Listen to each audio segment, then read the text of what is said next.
stealth tactics, hacking, and battlefield control achieved using malicious software. Additionally, you'll learn more about Pacifica, one of the game's districts, two gangs, the Animals and the Voodoo Boys, and you'll see glimpses of Johnny Silverhand, the digital construct who haunts our main character, V. A word of caution. Given that the video covers a section of the game deep into the main storyline, we have edited the footage to contain as few spoilers as possible.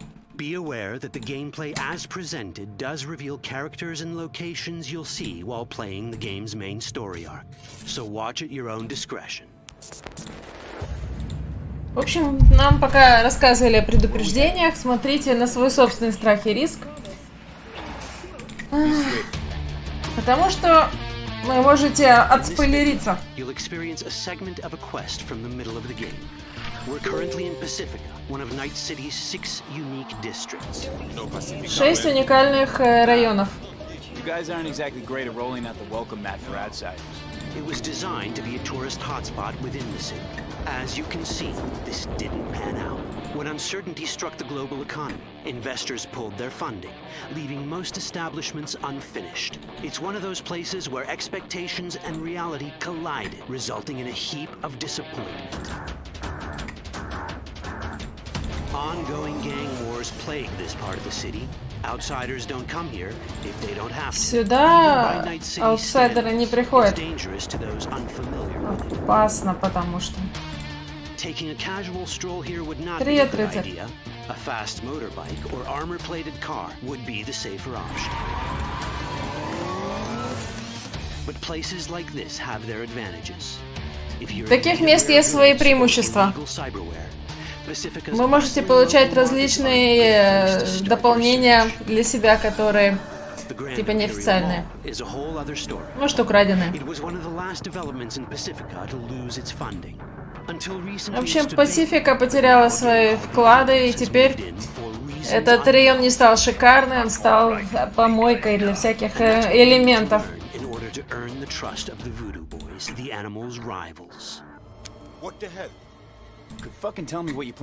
Ну что, ты что собираешься делать? Расскажи мне. Берешь работу и будешь делать то, что я тебе говорю. Прыгаешь, как я говорю.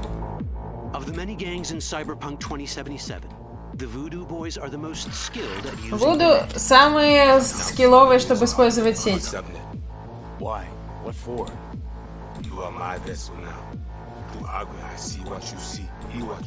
This mysterious gang of highly skilled netrunners has close ties to the local Haitian community.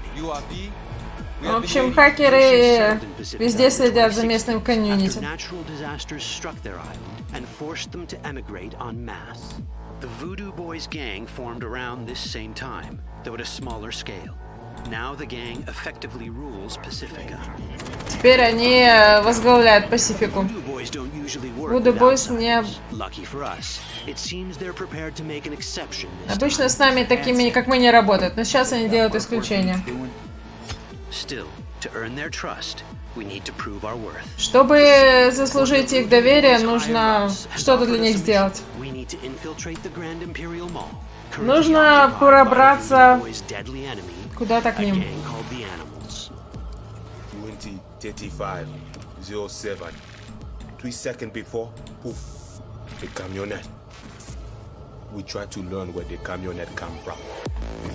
The animals are not your normal gang. Their presence in Pacifica is suspicious. Животные необычная ваша банда, они подозрительные.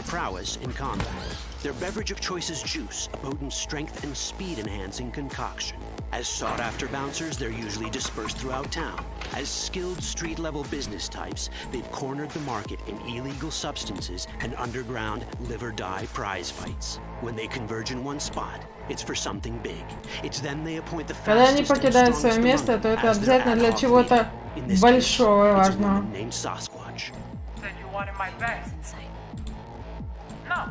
As far as I remember, you said no foam-free buffaloes on steroids. Afraid that's the cost of doing business. This is the tech Pacific was talking about. It seems non-standard for the animals, and this is where we come in. Getting to the van. Вот место вроде нестандартное для животных. Ну, банды. Мы можем по-разному квесты пройти. Создание персонажа — это то, что ты ожидал. Вы можете начать выбирая своего прошлого. И это повлияет на важные части истории. Кастомизуйте историю персонажа.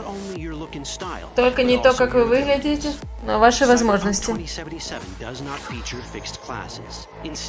Здесь нет классов, но здесь есть система различных абилити, которые ваши стили игры отражают.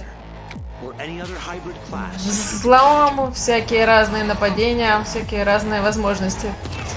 Дают возможность гибко играть. Давайте посмотрите, как в соло играется. Соло предпочитает личное вмешательство. Ну, грубая сила.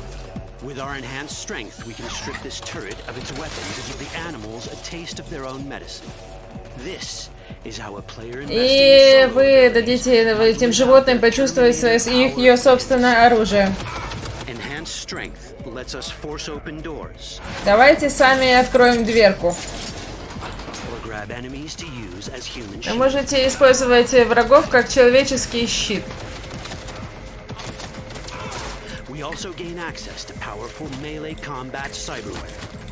So even someone as fast and strong as Sasquatch, the leader of this group of animals, ага, это он лидер. Ага. Его даже, он все очень сильный, его тяжело в соло убить. Ух ты, она нас взламывает. Это ж немножко веселья. Ой, что происходит? Она запустила вирус в нашу систему. Интересно.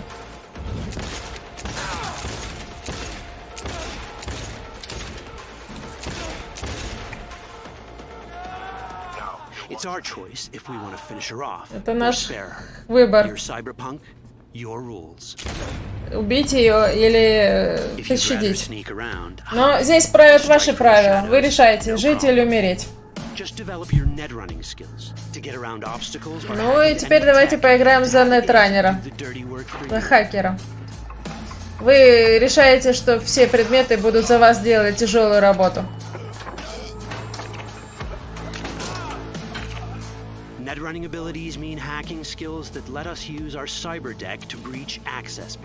Вы можете использовать свои скиллы, чтобы добираться до различных точек. Matching the instructions for basic access grants us control of devices connected to this network. С помощью инструкции вы можете контролировать и благодаря больше инструкций ты сможете больше всего контролировать. Я не поняла, как хакерство происходит, но я думаю, там будет обучение. Камеру взломали. Вот это то, о чем много рассказывают, что можно робота взломать, и он надает вот этому мужику. Вы можете даже импланты чувака взломать издалека. Мне интересно, мы к нему так присоединились, что ли, издалека?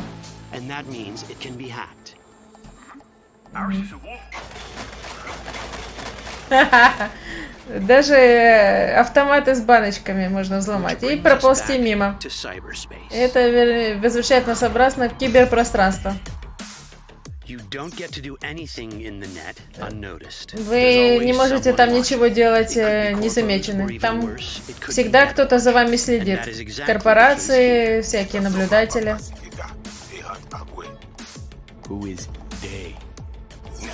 Черт, я опять загораюсь игрой.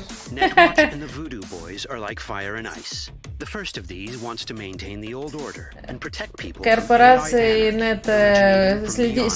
следители это как красная и черная.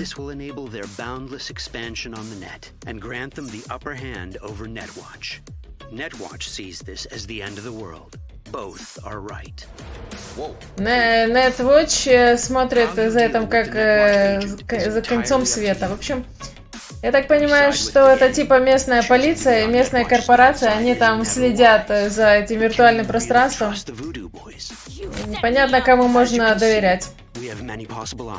У нас есть много разных возможностей. Но в каждом случае мы должны рисковать и принимать этот риск.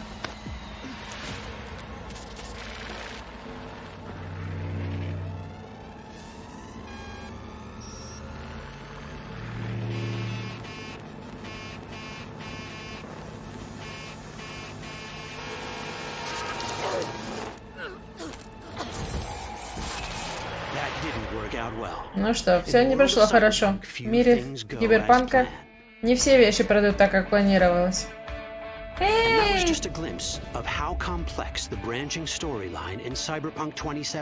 И здесь вы можете посмотреть, как ваше каждое решение будет иметь разные последствия.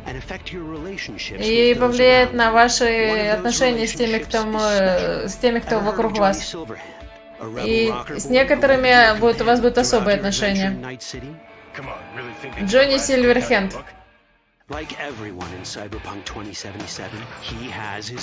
Как у всех в Киберпанке, у каждого есть своя история. И вы решаете, вы ему враг или друг. И Джонни живет внутри вашей головы. По-моему, это круто. Ну и это история для другого времени.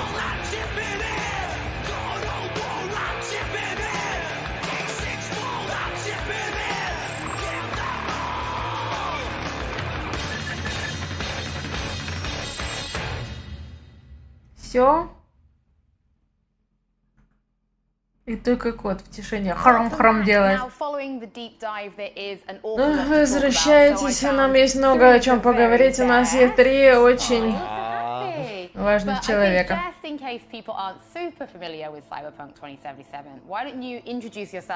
Чему бы вы себя не представили себя, чтобы все поняли, кто вы такие? Привет, я Майлз. Я один из левел-дизайнеров. Я Павел. И я главный по квестам. Я Филипп, и я к попе прилип. Я дизайнер, координатор дизайна. О, я так рада вас всех видеть, бла-бла-бла. Давайте найдем. То, что мы только что видели. Мы в Пасифике, это очень другое место и ощущается иначе. Так что вы думаете? Когда вы, как дизайнер, это все делаете. Люди хотят знать точно все.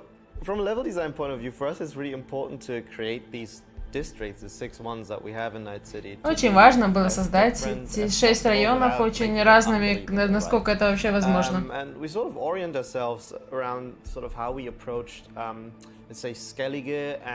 И мы хотели сделать это отличие от Новиграда и Скеллиги, чтобы вы почувствовали разную. Как вот тогда было в Ведьмаке, так и тут. Мы хотели добавить вариативность в игру.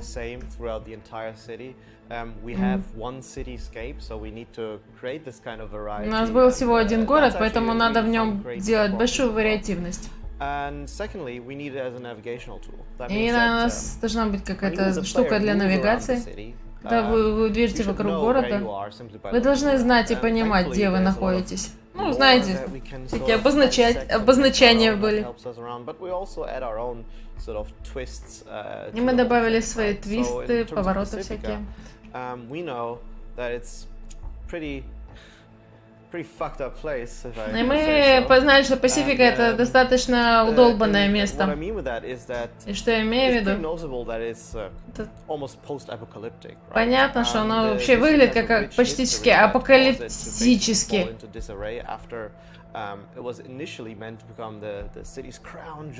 Здесь все говорю.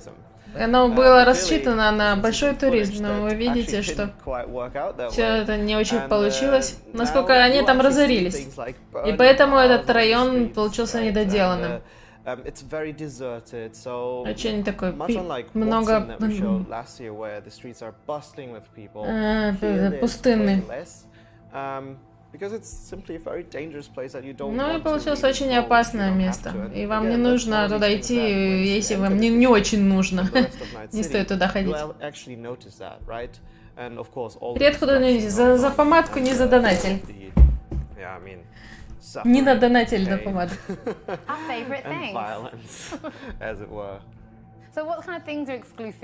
Ну что там эксклюзивного? Люди придут туда за квестом. Вы же хотите, чтобы люди туда возвращались? Что там можно найти людям?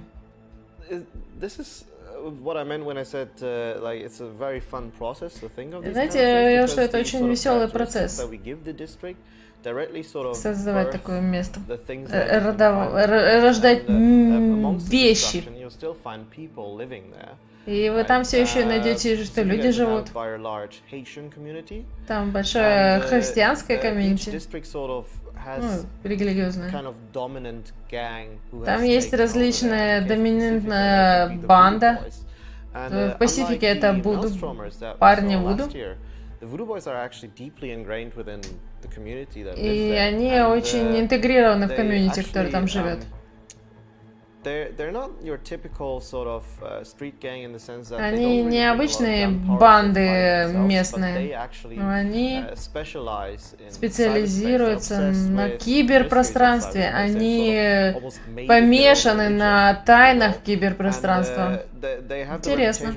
И у них репутация лучших в этом плане. Это очень... Ну, кстати, привет, ниндзя. И вы сможете с ними взаимодействовать разными возможностями, и как вы сами узнаете. Я опять на хайпе. Там разная архитектура, там есть реальная история за этим районом.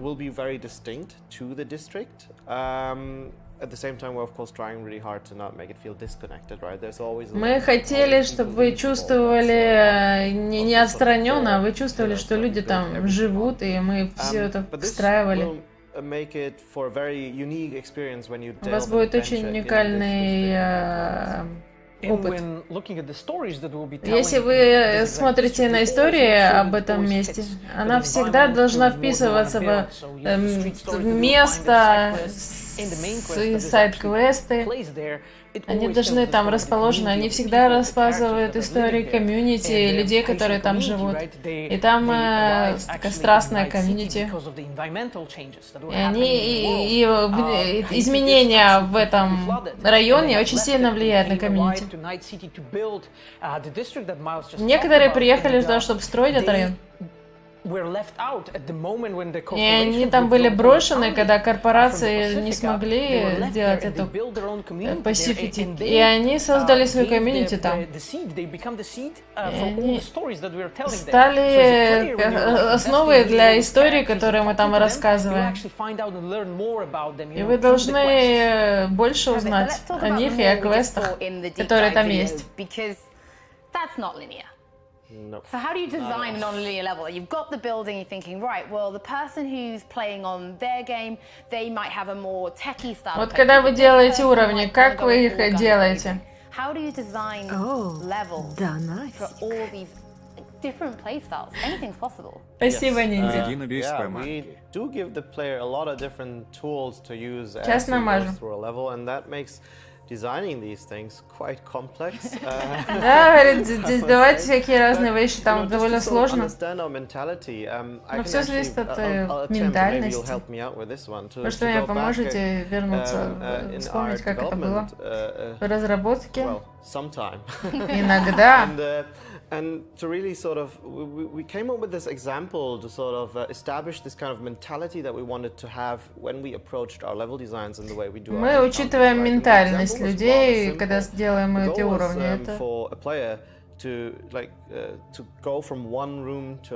Это когда плеер должен пройти в каком-то в другую.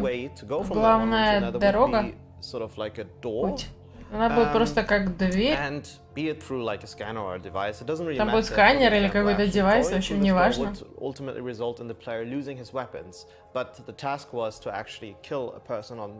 В процессе игрок теряет оружие, но нам нужно, чтобы игрок убил там кого-то. И мы сидим и думаем, как бы мы сделали это, если в разных стилях.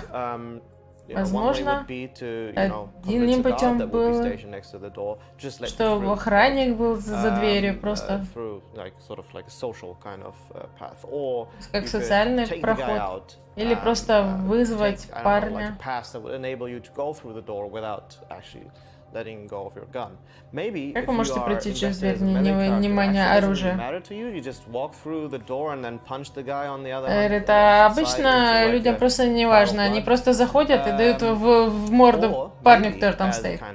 А если вы персонаж, который хакер, вы должны тогда зайти в сеть и что-то там подсканировать, чтобы пройти. Maybe as a kind of fast solo kind of character, you'd be able to jump out of the window onto. А может быть, как fast solo характер, ну, одиночный, быстрый, вы просто можете запрыгнуть в окно. И лист заполняется разными идеями, которые мы добавляем по поводу этого события. И мы думаем об этом, как же мы бы могли сделать, и как мы решили бы проблему на месте игрока. И мы добавляем огромное количество возможностей решать эти проблемы, решать своим путем. И это очень креативный опыт для персонажа, для игрока. Он чувствует, что мы даем ему различные возможности. И они чувствуют себя действительно таким злодейкой, злодюжкой в Киберпанке. В Ведьмаке мы играли на нелинейных историях. Здесь для нас это тоже было очень важно добавить выборы и последствия. И все должно иметь значение. И мы говорим, что теперь у игрока есть много выборов.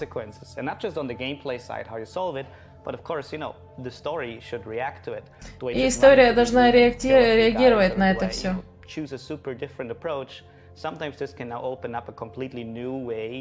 И вы просто можете найти новые пути прохождения квеста.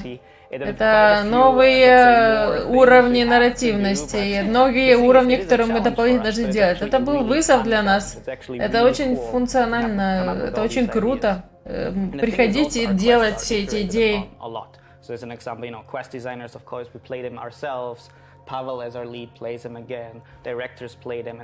Все мы играли в это много.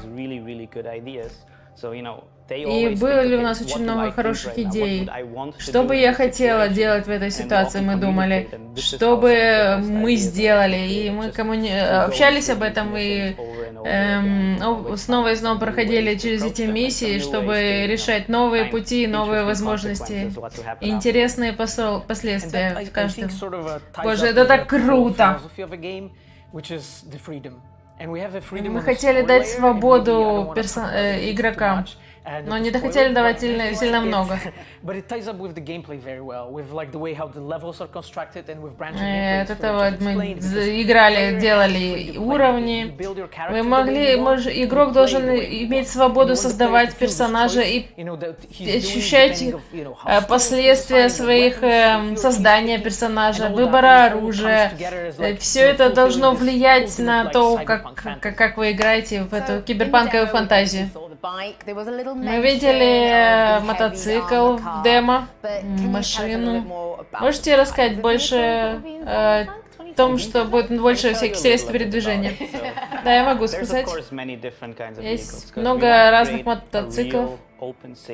Мы хотели открыть больше машин, мы хотели сделать, чтобы vehicles, много разных транспортных средств, так понимаю, да? Потому что общество разное, и оно по-разному передвигается, и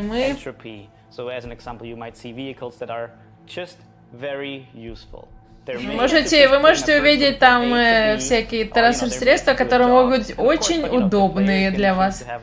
И игрок может выбрать, хочу я взять какое-то другое, или купить, или просто, видимо, забрать. И там будут очень такие крутые, дорогие транспортные средства, которые вы даже не можете позволить себе. Ой, прям как в реальной жизни, да. Ну да. Мы хотели сделать разные возможности.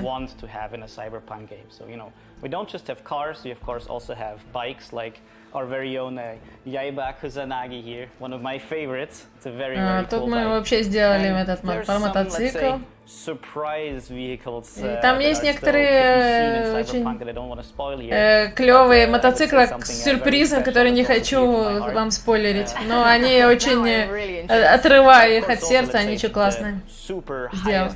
Они супер крутые.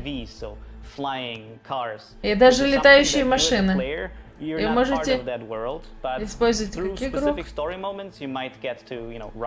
Вы можете использовать их во время разных, во время некоторых квестов. У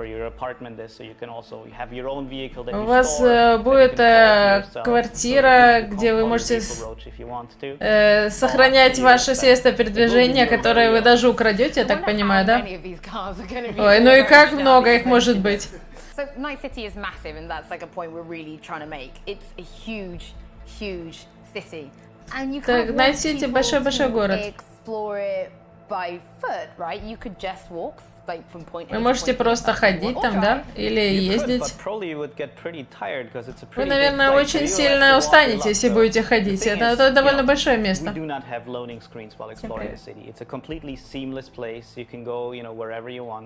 можете идти туда, куда вы хотите. И, конечно, он очень насыщенное место, и много всего увидите, пока идете. Но мы хотели дать игроку выбор. Вы можете быстро путешествовать.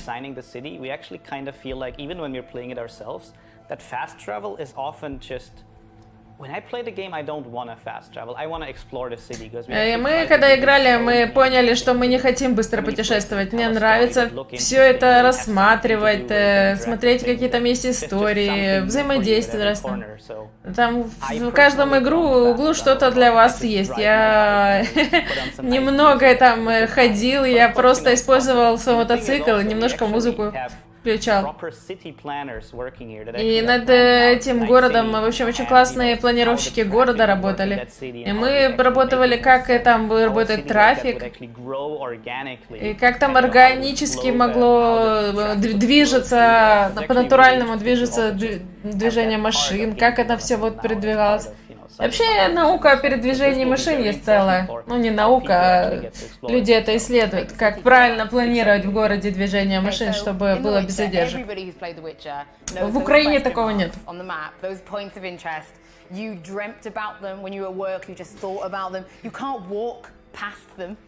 So what will we be sort of looking at for Cyberpunk? You know, what are those things that are going to be all-consuming us, so we are probably not paying attention to the main story. We're going to be like, oh, I've got to go do that first. Ой, вы так, наверное, много там написано на всяких разных побочных миссий, напихали интересного, что там просто нельзя идти по истории, да, спокойно.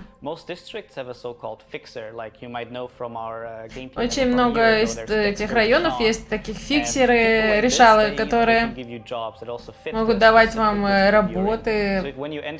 И когда вы входите в район, вы, в общем, известный наемник. И фиксеры эти могут вами контактировать для работы. И они это будут, работы будут рассказывать ваши истории улиц. И мы всегда хотим добавить интересные истории для этого. И мы добавили людей, которые знакомы с открытым миром, и добавили очень много интересных знаний своих в этот город.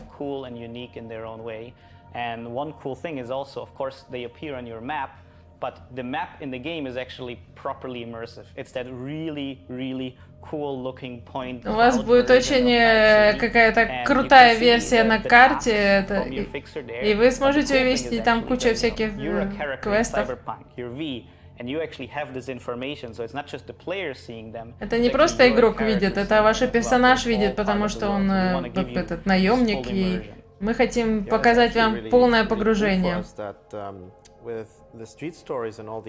И про историю улицы и другой контекст. Даже простые задачи могут быть рассказать интересную историю. Ну, как в Ведьмаке.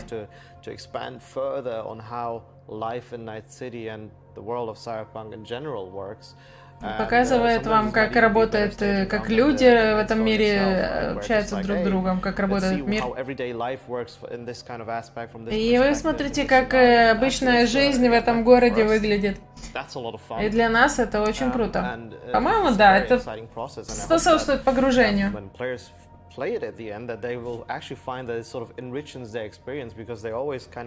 Олег, я сама левачил. Things are actually worked out, right? It's never just a simple sort of task of hey, do things, like, but there's always a reason, there's always an understanding of why you're doing things. Но я потом расскажу об этом. You know, oblivious, you'll usually find that, you know, there's more to it than meets the eye. Yeah, and one interesting thing about those street stories. Еще интересная вещь. Важная основная история. Вы передвижаете по городу, а история улиц, вы ходите по улице, и это ваша роль, то, что вы делаете как наемник, вы помогаете людям и двигаетесь по улицам и общаетесь с людьми. Это разные пути погрузиться в жизнь, потому что, ну, вы как этот наемник. И вот создание, вы видите 3 типа истории, которые вы выбираете. И, в общем, как они влияют на геймплей? Сейчас, я расскажу. Мой 15-минутный ответ всего лишь. Мы называем это пути жизни. Вы можете безродным, уличным человеком или корпоративным чуваком. И все это влияет на вашу историю. И по-разному вы будете играть. Вы медленно погружаетесь в истории, и ваша история медленно влияет на все варианты вашего выбора. И вы будете совсем разным человеком во всех разных типах. И это на всю игру влияет. И вы, как игрок, можете себя ассоциировать с разными вариантами. Я думаю, можете угадать, какой вариант я выберу. Это очень от вас зависит. И по какой дороге вы пойдете. All those like 3, I would say, main ways to go through this story, and of course, player can like mix and match. Игроки могут все это менять по-разному, как вы хотите. Но что-то есть, что мы продолжаем с самого начала до самого конца. И вы можете использовать эти вещи. Если вы корпоративный тип, вы знаете, как корпорации работают, разные методы их, и как с ними взаимодействовать. Вы можете использовать эти знания, используйте свои знания в диалогах и в квестах. Угадайте, какой вариант я выберу. Как вы повлияете на персонажа этим демо, которое мы показываем? Вы можете увидеть момент выбора, что выбирает ваш персонаж. И персонажи, которые вы встречаете, они представляют эти группы. То, что мы разные, в прошлом видео мы показывали вам корпоративную тетку, и вы можете, знаете, как с ней взаимодействовать, если корпорации. Может быть, вы с этим... Это, кстати, они раньше говорили. One of the nice things is actually also that, you're not bound to stick, let's say, with the corporates or with the streets. Вы не обязаны с ними застревать, с тем, что вы выбрали. Но я играю в истории, и мне кажется, вообще не нравится другая линия жизни. Я хочу придать ей улицы и стать корпоративным чуваком. И у вас есть выбор. Но вы знаете, выборы всегда имеют последствия. По-моему, это девиз киберпанка.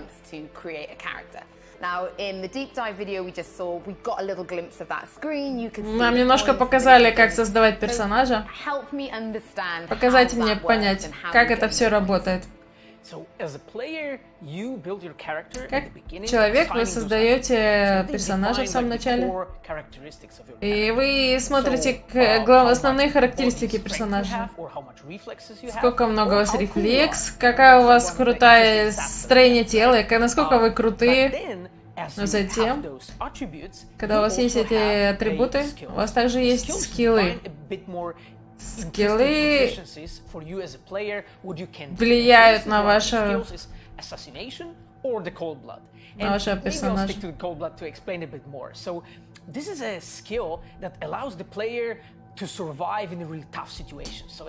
Cold Blood — это скилл, который позволяет вам выживать в опасных ситуациях. Добавляет дэмэджа, когда у вас большой урон, и ваш персонаж выживает, и вы используете этот скилл. Используя его, он прокачивается, ну, как в Скайриме.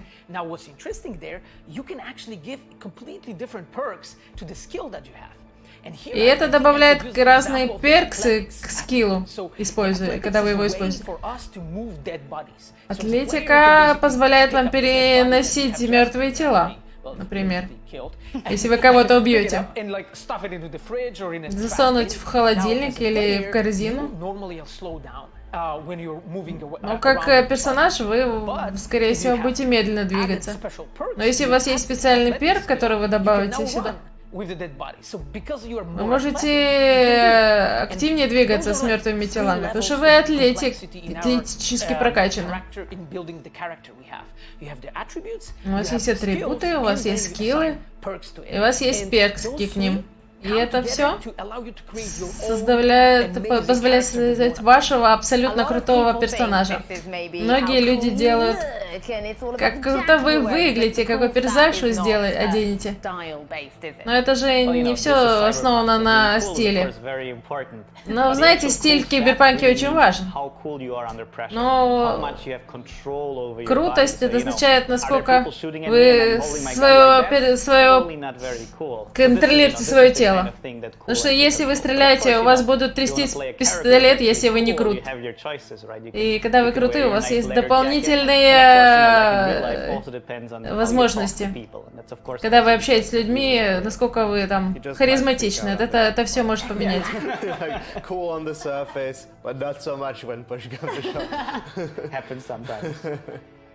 So in the deep dive, we saw a quick clip of the inventory screen. It looks like a proper old school RPG screen. И все выглядит как крутой RPG. Каким-то прокачка, что ли? Расскажи мне больше, я не поняла, о чем. Знаете, я всегда говорил, что киберпанк... инвентарь. Most importantly, in Cyberpunk, it's where we also manage our style. And just as Philip just touched on, you know, like it's really important for us to be able, for you to be able to realize. Очень важно, чтобы вы поняли вашего персонажа. Это создание персонажа, но и то, как вы с ним обращаетесь.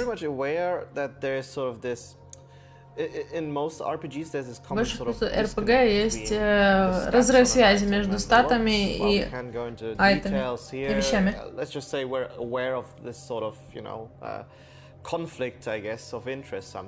И иногда есть прям конфликты интереса. Мы ищем возможность, как вы можете, чтобы ваш персонаж выглядел круто и имели крутые вещи. И показывать всякую крутость очень для нас важно.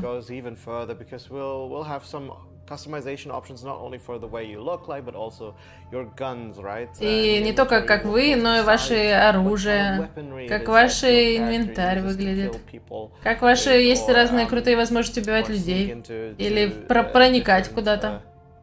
bases, locations, в разные основные локации. Cyberware, and all of these little things brought together again. Все эти вещи мы смешиваем вместе, и они... what do you call it? Character fantasy. Как это называется? Это получается фантазия персонажа. И что мы можем делать с киберштучками из инвентаря своего? Вы можете взять там оружие или кусок ноги. Вы можете что-то заменить. Вы можете не ноги поменять, свои на киберноги. Например, прыжок двойной добавить. Но как персонаж вы можете как-то изменять, чтобы они... Вы можете сделать какой-то прыжок, который ему не дано. И вы по-разному можете изменить ноги так, чтобы они более тихо ходили.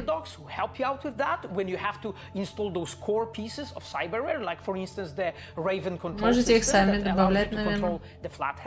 But there are also other pieces that you can do on your own. And on top of that, as a player, you can... Ну и вы также делаете это для специальных персонажей. Those, if you slot into your slot, you can actually, they give you a power of a given cyberware, so you can try it out. So as a player, you can experiment. Вы можете добавлять какие-то шоты, которые инсталлять кусочки штук, которые вас будут менять. Видимо, как настойки в Ведьмаке. Можете экипировать какие-то штуки на себя, но где их взять? Как мы их больше всяких добавим? Ну, наверное, купить можно, я не знаю. Самое простое — это пойти к этому чуваку, который показывает на экране, и он установит там что-нибудь новенькое. Часть вы получите как во время квеста, я так понимаю. Mandated on top of you because it's sort of like a core gameplay mechanic to be able to scan things and get additional information. У вас есть специальная игровая механика, когда вы сканируете все и получаете дополнительную информацию. И есть система уличных кредитов, уличной репутации. И чем больше у вас будет репутации, тем больше контента вы сможете открыть и получить, купить, видимо. Have heard of you and are more willing to work with you. So there's actually multiple ways this affects your experience, and yeah, one of them being, you know, like the cyberware that you have access to. Cool. So Netrunner was featured pretty heavily in the deep dive, but can you give us a little bit more insight into some of the combat skills or abilities that come with the idea of building a Netrunner class? Yeah, so I think using netrunning skills gives you lots of... Я думаю, что использование нетруннинг скиллы хакера, ну, это меня очень сильно повлияет, как можете играть в эту игру. Добавить какие-то точки доступа, они позволяют вам контролировать вещи в районе. Если можете захакать.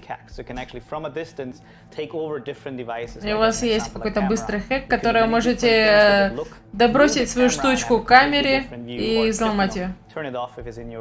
Выключить, как вы хотите. Или просто смотреть на территорию, делать какие-то веселые вещи. Мы хотели всякие дополнительные вещи, какие-то крутые, в зависимости от того, где вы находитесь место.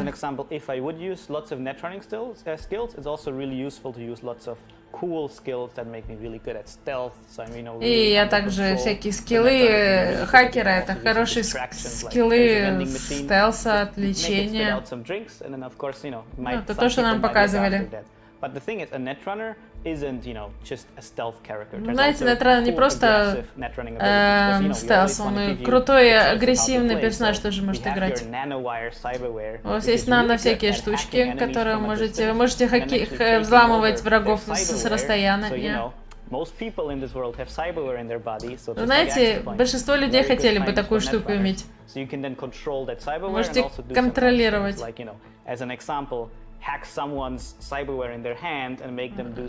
Можете взламывать людей и заставлять делать, что они хотят.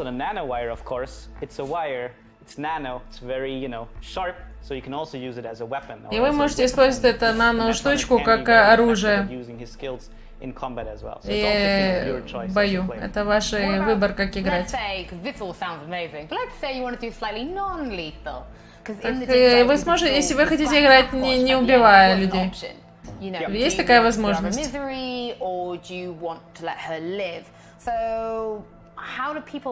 Как люди играют в это, не убивая? Как им... У вас есть какой-то класс, который позволяет это сделать? Все зависит от ваших выборов. Он очень мирное силе. Вы можете выбрать играть всю игру, не убивая. И это, конечно, повлияет на все истории. И знаешь, ваши квестодаватели могут попросить, чтобы ты так играл и не убивал людей. И история на это отреагирует. Мы хотим дать такой выбор. И, конечно, не только нетранер может это делать, но и каждый персонаж. Конечно, это зависит от того, где вы. Если вы в каких-то руинах, там не очень много возможностей для нетранера. Но они не смогут там все использовать, что они есть. И у них теперь есть другой опыт. Можно все вариативировать. Но вы хотите, можете использовать игру, закончить игру, не убивая никого. Понимаете, что просто это будет сложно, потому что город не очень спокойное место.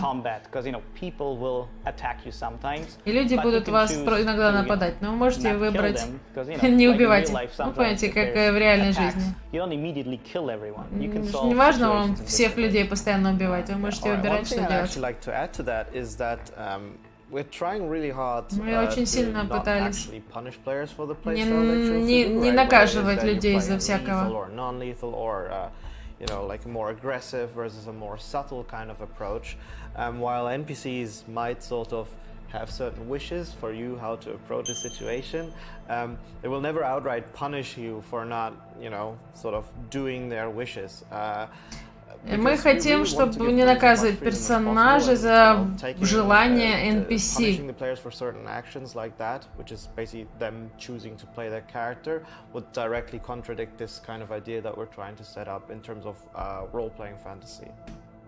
Ну, потому что это ролеплей фантазия. И когда персонаж вам говорит, да не убивай его, а вы уже раз и убили. Вы видели в демо бой? Вы видели очень активный бой, но вы можете выбрать и просто проползти там и выбрать другие решения. И, конечно, от этого будут другие последствия, потому что персонаж будет жив и будут разные... Что это повлияет на историю, потому что он уже будет жив. И будут другие последствия. Ну, в общем, расскажите про соло-билд. Что это за скиллы, которые добавят ему? I think that the most typical like solo fantasies that our players have is to be a strong solo and to be fast solo. So be like в общем, большинство людей хотели бы поиграть в быстрого и сильного персонажа. И, в общем, сильный — это тот, который кидает людей в разные стороны.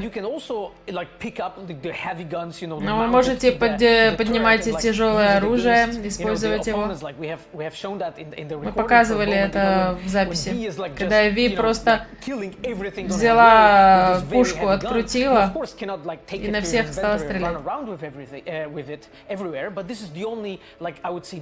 Это единственный билд, который вам позволяет это сделать. Это очень особенно. Как быстрый соло, у вас есть доступ к разным особым скиллам. Вы можете двойной прыжок делать. иначе вы можете проходить со своим катаной или с вашим этим нано-штучкой, нано-удавкой. И вы по-разному проходите в зависимости от статов, которых вы прокачали. Ух ты, как круто. Я бы хотела ходить и всех избивать, как в реальной жизни. Эта игра так близко к реальной жизни. We know we've talked about Netrunner. Вы знаете, мы говорили об этом Netrunners. Есть и другие билды. Так вот, что нам рассказывают про техника.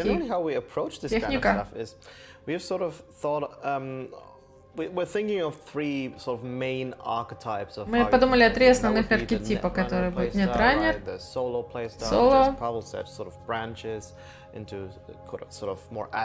мы вам показали, фест, быстрый соло, брутальный соло, сильный соло. И последний, который техника. Это просто важно для нас сказать, что эти архетипы помогают нам думать о том, как игроки могут решать разные варианты. Вы, конечно, можете сделать гибрид и выбрать скиллы, которые вы хотите. Так я и буду играть. И теки это техника, технически.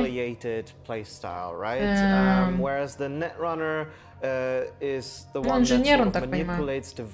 Если хакер манипулирует вещами, хакая их в сеть и получая контроль за ними, техник это тот, который создает вещи сам. Кабели, там, машинерию делает, заставляет работать. Our little buddy called Flathead, and he is what we call a spider bot, a kind of very sophisticated. И в основе его работы это его как бот. When he chooses to плоскоголовый, мы его называем. And Flathead is an interesting one В общем, он интереснее. Как автономный робот, который с вами идет. Вы можете его посылать везде, делать всякие вещи для вас.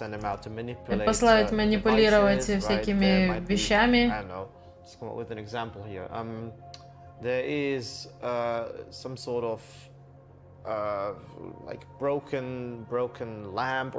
Лампу сломать или гаджет. Можете видеть это с вашим сканером и послать его немножко. Что-то сделать, чтобы объект упал. Или другой пример. Использовать плоскоголового, чтобы он взаимодействовал с врагами. Есть возможности кастомизации, что можете кастомизировать. И я надеюсь, что buddy, right? And again, this is like a whole sort of layer, another layer of how you might play the game. Может быть, слой того, как вы по-разному можете играть в игру. Здесь разные типы, архетипы. Мы пытаемся использовать большее количество штучек для каждого архетипа, что вы можете исследовать этот мир, чтобы я использовал мир, используя разных возможностей.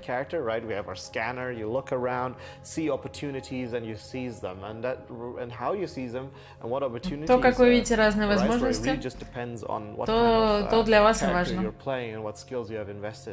Okay, so we all stand Flathead. We know that Flathead is everything. But also let's talk about actual weapons. Let's talk about. Давай поговорим об оружии, о пушках. We saw a few. We saw the Мы видели парочку. We saw the nano wires. Мы видели нано-удавку. Ну, расскажите побольше. Наше оружие есть трех основных категорий. Есть умное оружие, которое мы показывали год назад. Они стреляют пулями, которые идут за целью. Есть техническое оружие. And there are also power weapons. And power Есть weapons силовое are mainly оружие. focused on being Она a street threat, фокусируется на weapons. то, So they чтобы быть basically have уличным additional оружием. skills and capabilities connected to the fact they're reworked in some way. So for instance, those are like bursting shotguns and things like that. And we have put plenty of work to making sure that the weapons feel well and they have their weight. Мы очень много времени потратили, чтобы вы ощущали как оружие, его вес, его отдачу.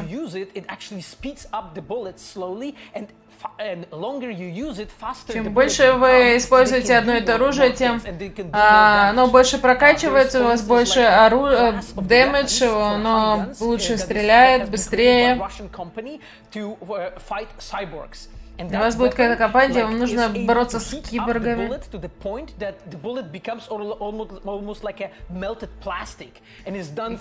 Где-то там оружие превращается в... Ой, пули превращаются в пластик плавленый.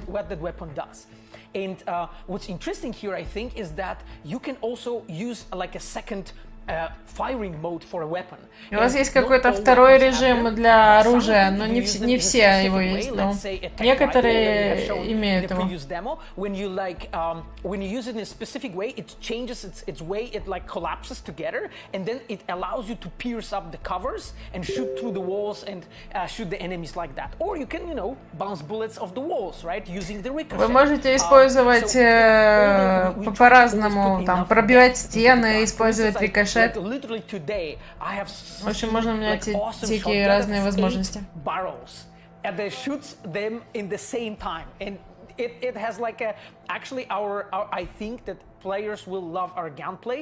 общем, я думаю, игрокам понравится, как он выглядит, как все играется. В общем, описал какой-то, что он как-то играл, и было так круто, так круто. I think also something really cool to add to this is that, as you already touched on it, like all of these companies, these gun manufacturers and all that stuff, they actually, a lot of it comes from the actual lore, right? But we're also making sure that, there's a history to everything. That includes the brands and ads that we have in the game. We actually have like a whole team dedicated to just that kind of stuff. У нас есть целая команда, которая этим занимается, видимо, оружием.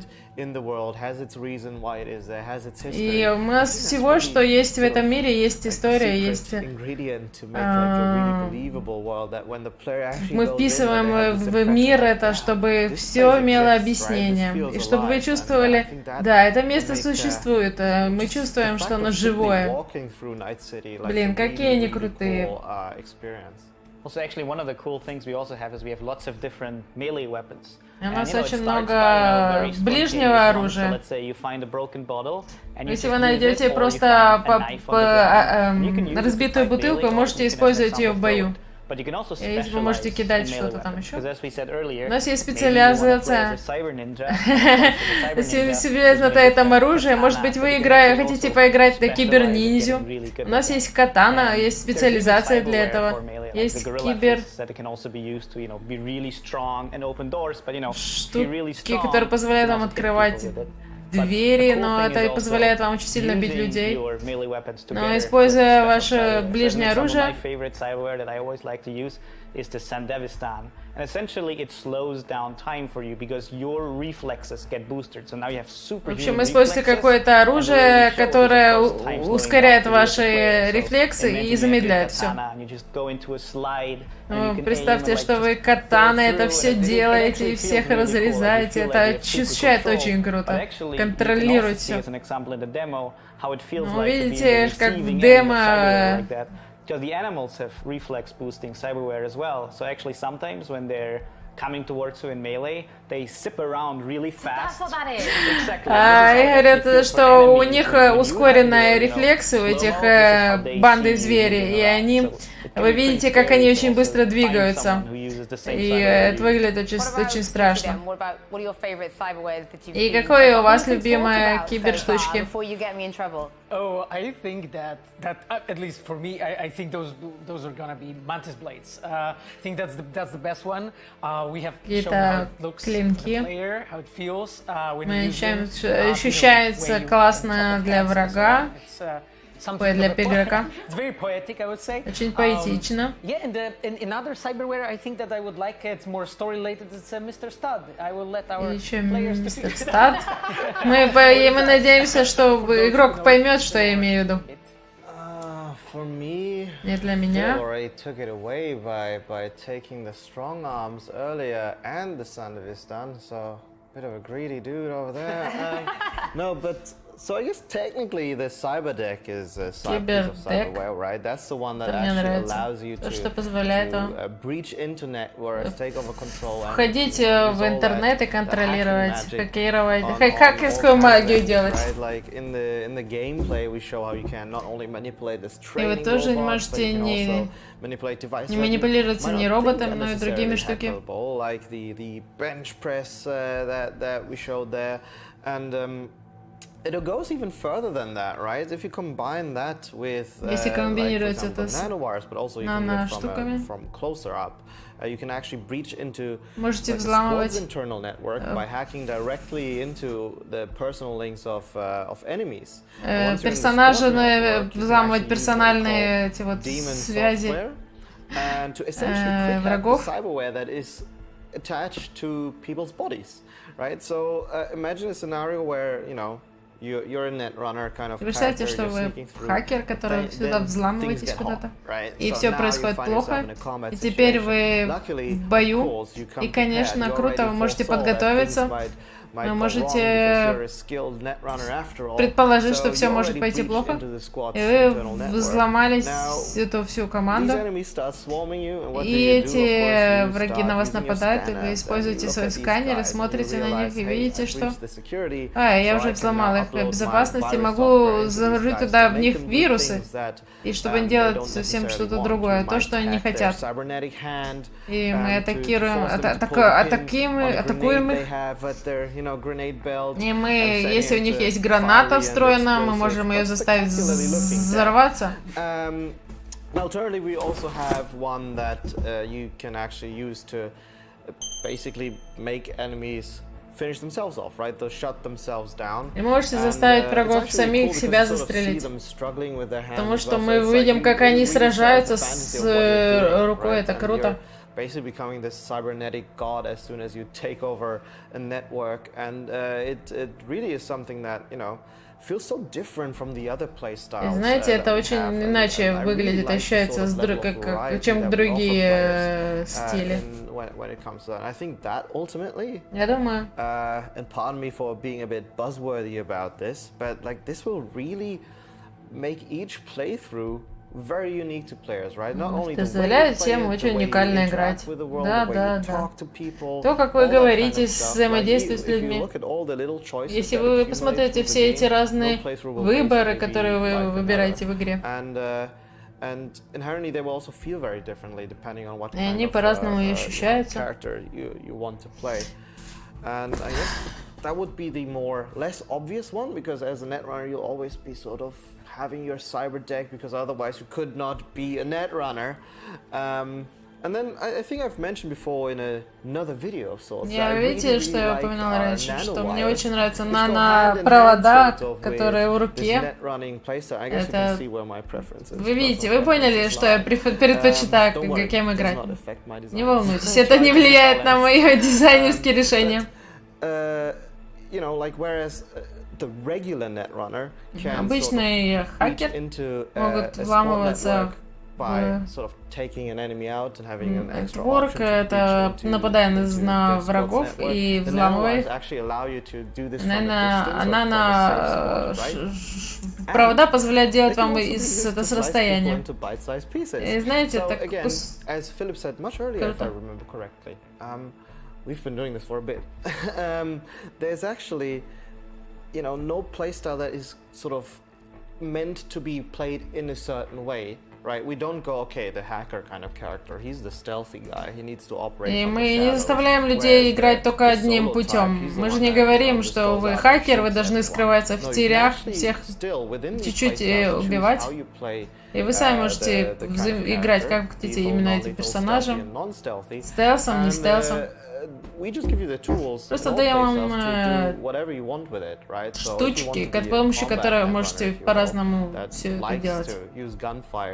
Используйте оружие и заставлять людей себя взрывать, но, конечно, вы можете делать это иначе. So let's say I've got my 8-barrel shotgun. It's my Я favorite возьму оружие. Я могу его кастомизировать. Есть какие-то опции сделать его особенным.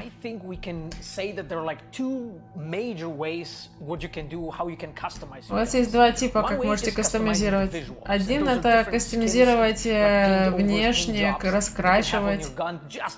Вы можете сделать его розовым, пурпурным хотите. Прикольный парень, да? Можете добавить туда снайперский зум к оружию, можете улучшить его статы, можете глушитель добавить. Выглядеть заставите и как хотите, и чтобы он стрелял, как вам нравится. И это изменит всю анимацию, да?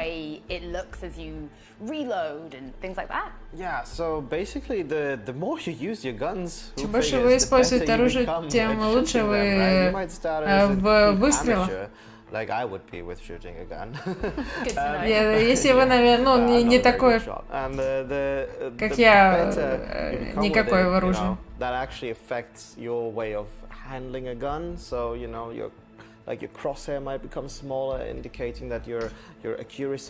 Ваше умение повлияет на то, как вы сможете стрелять, и анимация от этого будет зависеть быстрее, медленнее. Так что чувство прогрессии, обращения с оружием у вас будет. Я думаю, это очень круто. Combine it with the way, that you can customize your guns and kind of really have this feeling that, yeah, this is my signature gun, right? And I'm really good with it. И мы очень хотим, чтобы у вас было чувство родности с вашим оружием.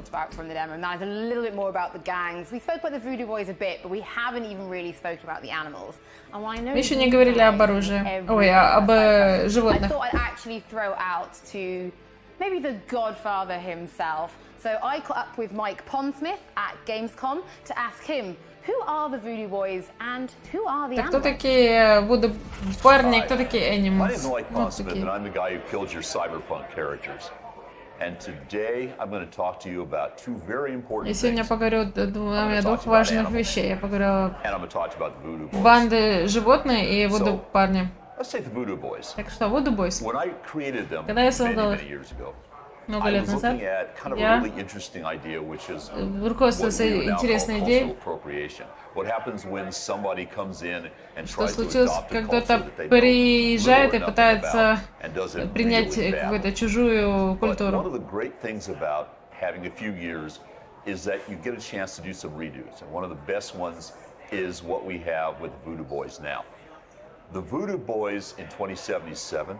Вуду парни, очень вуду парни. It was sort of a natural fit. They were coming from Haiti and the Dominican Republic, and they were the real thing. And they managed to take a lot of the elements of their original culture and meld it into Они приняли в себя много деталей культуры, видимо, вуду. Это очень старая и уважаемая культура. Это обычно культурном феномене. Я очень круто, потому что показывает будущее общество в киберпанке. Но с другой стороны, животные. Я раньше жил иначе и видел ребят, которые жили как эти животные. Они становились сильнее и сильнее. И парни, животные как эти парни.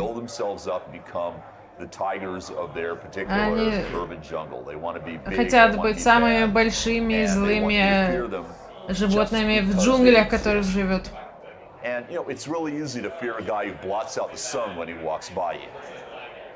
But the animals are very simple. They have an Животные, ethos, они очень простые. У них есть lift, быть больше, жить, становиться сильнее и жить.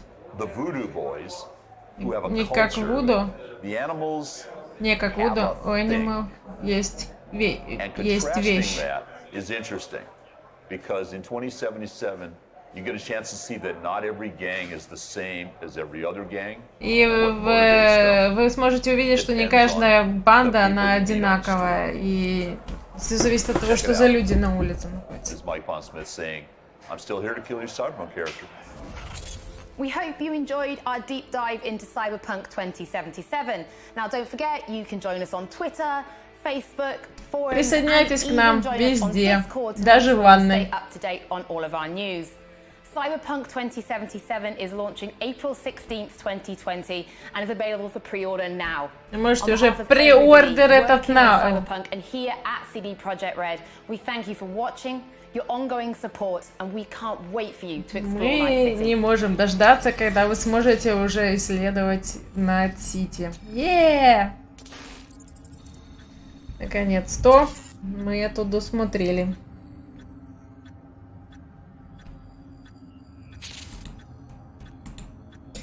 Так, что же, на чем мы остановились? Ноттингемиус что-то написал. Евгений Муханов, приветствую нового подписончика. Андрей Томилов, приветствую нового подписончика.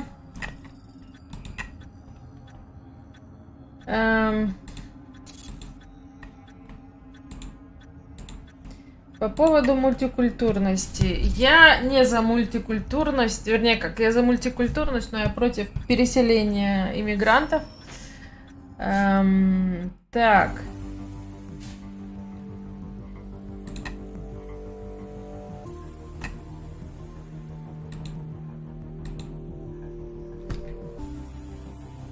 Вот. Удаление типичных ролей между мужчиной и женщиной, отцом, матерью. Да, конечно. Почему у них должны быть типичные роли? Потому что мы так привыкли. Надо делать как лучше, а не так, как привыкли. В общем. Ну что, вам понравилось? Я уже жду не дождусь поиграть с игрой. Ну, то есть сначала как бы хайп поутих, но довольно крутая презентация. И мне кажется, они легко убеждают людей в том, что игра все-таки крутая и стоит ждать. Потому что невозможно постоянно быть на хайп-трейне. Действительно, хайп немножко утихает со временем.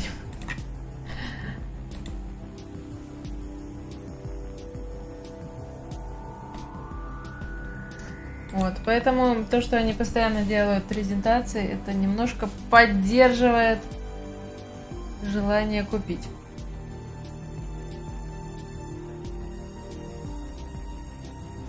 Насчет того, что они отменили выбор пола, там есть выбор пола, там есть выбор тела, который ты хочешь сыграть, за мужское или женское. Какая разница? Так или не так играть? Настройка, кого хочешь играть, в чем проблема? У тебя, Олег, какие-то проблемы с неприятием реальности людей. В общем, спасибо, что поприсутствовали. Всем пока. Возможно, я позже подрублю стрим. Поиграем что-нибудь интересненькое. Пока-пока.